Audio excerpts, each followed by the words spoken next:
Dear Lord, thank you for this morning. Thank you for who you are, for who you've made us, Lord. Thank you for what you've done for us. Lord, I praise you that it's not about what I can do or who I am, but it's about who you are, Father. And that's all that matters, Lord, is who you are. I pray that you'd help me have the strength to keep my eyes focused on you all day, Father, that I wouldn't stray from that.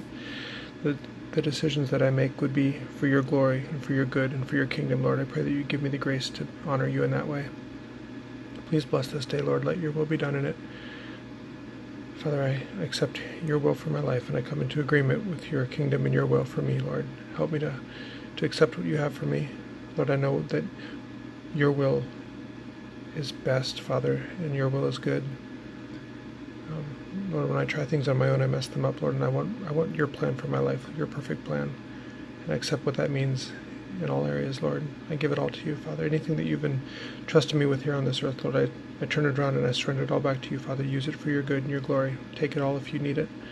Let your will be done. Please help me to have confidence and strength for the day, Lord. It's easy to get caught up in the emotions of changing government and changing rules and changing laws and the pandemic, Father. It's easy to get caught up in anxiety of all of that, Lord, and I just want to surrender all that to you today. I'm going to give that all to you. Ask that you would do the worrying and the caring for me, Lord, and I can just trust that it's in your hands, that I don't need to worry. I don't need to be in fear. Those aren't your things, Lord.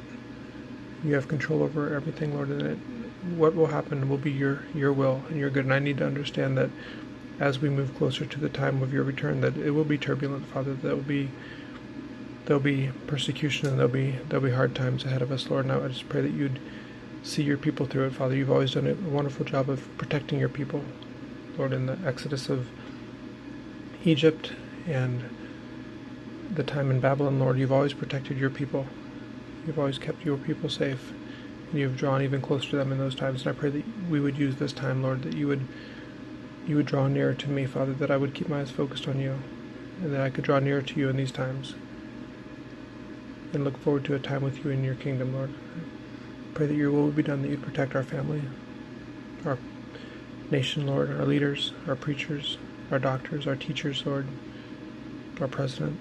I pray that you'd be with us all, that you'd give us eyes to see and ears to hear, that we could turn our hearts back to you, Father, that we'd surrender back to you, Father, once again as a nation. Let your will be done this day, Jesus. In your name I pray. Amen.